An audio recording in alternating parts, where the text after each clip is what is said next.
Chris Dodd has come out and said, hey, this idea of giving immunity to telecommunication companies, Verizon and AT&T, homie, don't play that. In fact, I'm quoting Chris Dodd. He said, I'm not going to have it. I'm going to put a hold on it, and if I need to, I'm going to filibuster it. With the latest developments on that, now we go to Michael Isikoff from Newsweek. Michael, welcome back to the Young Turks. Good morning. Good morning. I'm, of course, encouraged by this development. First, let's talk about how it came about. Why did Chris Dodd do this, and what were the reactions to it? Well, it's actually kind of interesting. It's just a political story. The Senate Intelligence Committee overwhelmingly approved a version of the bill of the new FISA bill last week, and Dodd actually initially said he was going to put a hold on it.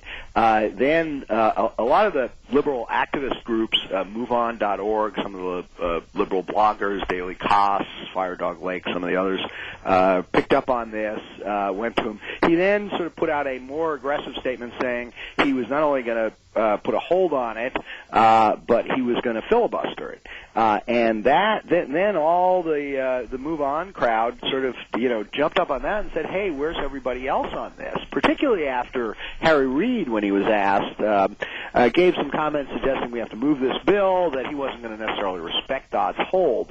So, in part because of this sort of email campaign, phone call campaign by Move On and the others, the next few days, Obama and Biden said they were going to support a filibuster, at least without the administration turning over the key legal documents relating to the warrantless surveillance program. And Hillary Clinton put out a somewhat equivocal statement saying that she was going to study it hard. Not quite a commitment there, but that as things now written, she would support a filibuster.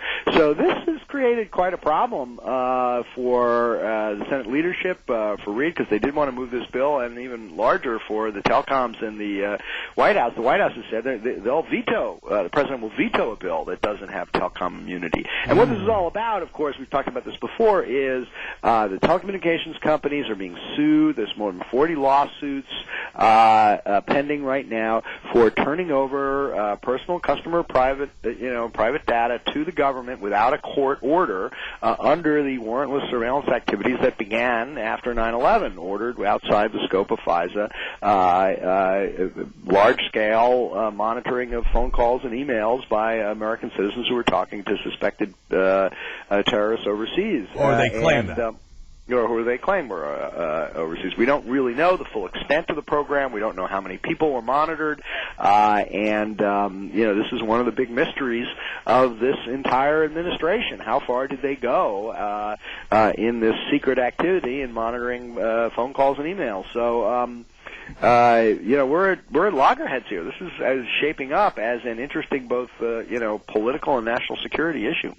I want to get to the substance of it in a second, Michael, but the politics, you're right, is very, very interesting. And we're talking to Michael Isikoff, who wrote The Politics of Eavesdropping for Newsweek.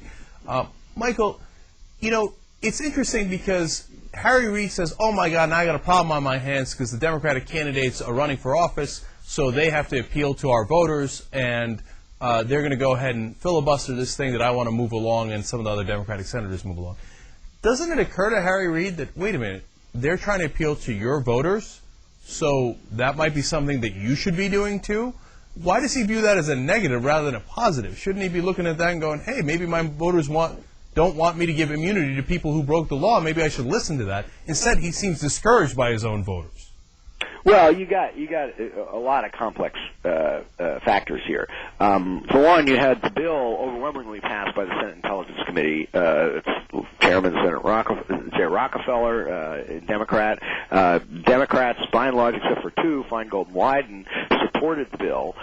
They did have access to the documents that everybody else didn't get. So, but I think more broadly, the Democrats are doing difficult balancing act here. They don't want to be blamed for there being no bill and then leaving themselves vulnerable to Republicans saying, you've left us defenseless against al-Qaeda. We cannot conduct the surveillance that we need. I mean, that, may not be as potent in the Democratic primary, but in the general election, it's something that I think the Democrats are concerned about. That Why? Would be a President why? said, Well, I'll tell you for all the natural reasons. I mean, no, not really. I don't find it natural at all, Michael, and I want to run it by you. I mean, look, presidents on the latest Zogby polls at 24%. The Republicans in Congress, I think, are at 11%. Why on God's green earth? Neither one is particularly inspiring, is it? Yeah, why on God's green earth would anyone be scared of them politically? Are they nuts? Well, they did win the last two presidential elections, so there is that. I mean, years ago. And on the 04, I mean, it wasn't a national security question. Look, I'm not saying, I don't know how it would ultimately play out at this point in time, but I'm saying that was certainly a line of argument you heard from the Republicans last summer. When there was a back and forth about this bill in the last minute, the Democrats had been balking. They finally did go along with a temporary extension of the act. But I think there is concern, going into a general election to saddle the party and Democratic presidential candidate. And that's why, of course, Hillary is more equivocal on this. She's looking at the general at this point, not so much the primary. Although I think she's probably a little bit concerned at the traction. I mean, Dodd spurred it up. I mean, Dodd's not, a first-year candidate at this point, but he did, collect something like $300,000 in fresh donations in the week after he did this. He shot up on the daily cost poll. Now, I don't know whether that makes him a factor or not in Iowa, but at least he sees this as a ticket in to appeal to the Democratic base to get some traction, and maybe it'll work. I don't know. So, Michael, how do we know if this is going to be a trend? Sorry, hi, it's Christy. Sure. There have been certain things that have gone through Congress recently that have made me go, are the Democrats in control? We had the failed Iraq bills. We had that weird and horrible vote about condemning move-on for the General Petraeus stuff. We had the racially challenged Leslie Southwick, who got his judicial nomination approved. And different things that the Democrats then stand back and say, oops, sorry that happened. We hate that it happened, but... And it just makes you go, well, why didn't someone stand up? Do you think this is going to be a new trend, or do you think that this is just a one-off? Well, I don't know about a larger trend. I mean, I do know that this one is, particularly complex for a number of reasons. One is, the politics of this are complex. The White House has been, extremely resistant to turning over its documents on the full extent of the warrantless surveillance program. They've been extremely resistant to full disclosure on this. They've insisted this is the height of national security. There's an interesting passage in the House Intelligence Committee report and of course they've been briefed, although they didn't get all the documents, which said that most of the operational sensitivity around this program most of the secrecy around this program is not because of its operational sensitivity. The chief operational sensitivity was that they were doing something outside the scope of the law, that the program was illegal. And even has a sentence in there saying everybody knew, that the NSA was going to be doing everything it could to surveil terrorists. That wouldn't come as a shock to al-Qaeda or terrorists, but what was extremely secret, and there was extreme level of secrecy about this, was the fact that they were going outside the orbit of the FISA law. So you don't. So you have that. You have the administration being extremely secretive about this.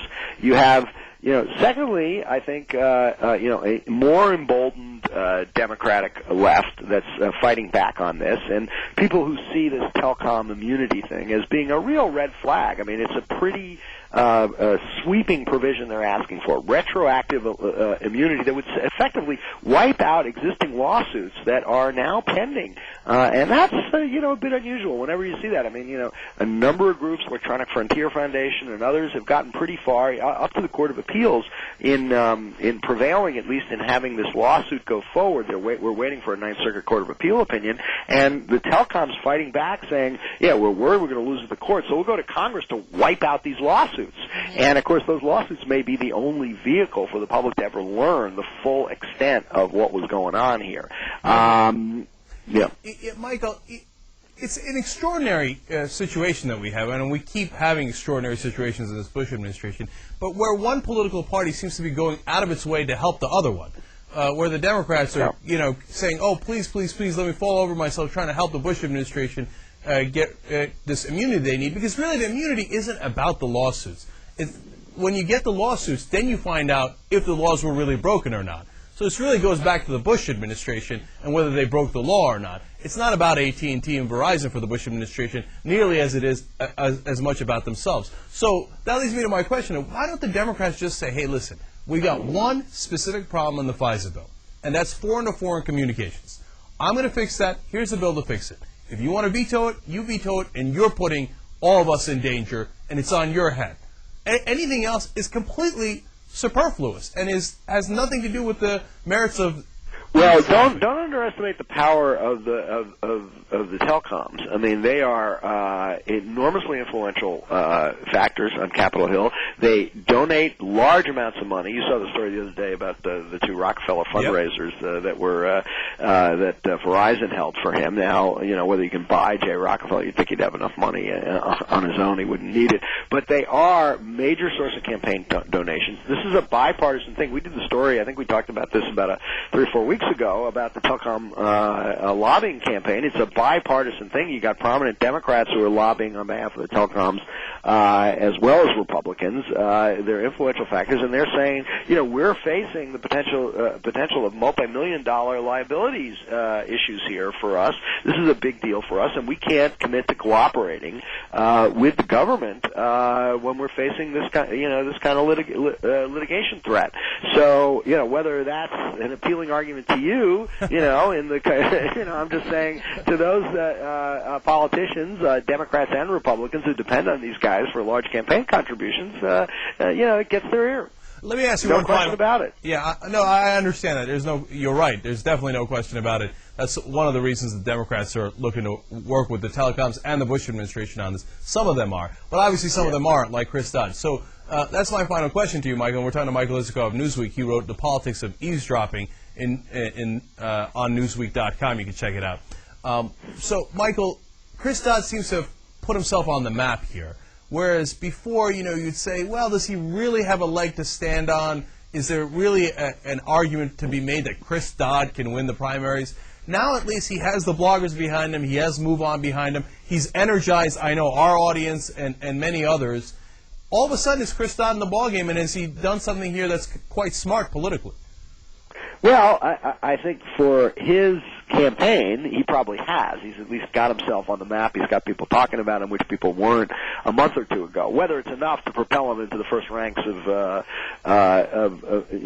Democratic candidates, I don't know. I mean, and there is a risk here, of course. I mean, one of the reasons Hillary's reticent here is, she's looking at the general election, and the role of Move On is a two-edged sword here. They probably, they've clearly helped Dodd. On the other hand, you saw what happened to them after the General Petraeus ad, and how they got attacked by Fox News and others, and became a sort of and raised a lot flag more money for Republicans. And I think if you saw, if this thing does gain further traction, it does become an obstacle to the bill. You'll see the Republicans and Fox News and others going after Move On, saying that the Democrats are playing to the tune of Move On and George Soros and the whole lefty blogosphere, and that's not something that they may not necessarily. That's not a fight they may not necessarily want to have either. So it's an interesting political situation right now. It's going to play out over the next few weeks. It's certainly one worth watching. No question about that. My final thoughts on it are,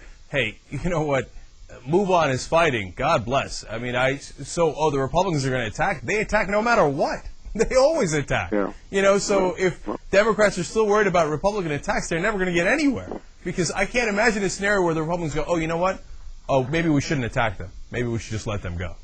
I mean, it's not in this day and age. And they shouldn't. They're opposing political parties. I wish the Democrats acted, in that sense, politically speaking, a little bit more like the Republicans. All right. Michael Isikoff, great piece called The Politics of Eavesdropping. Thank you so much for joining us on the Young Turks.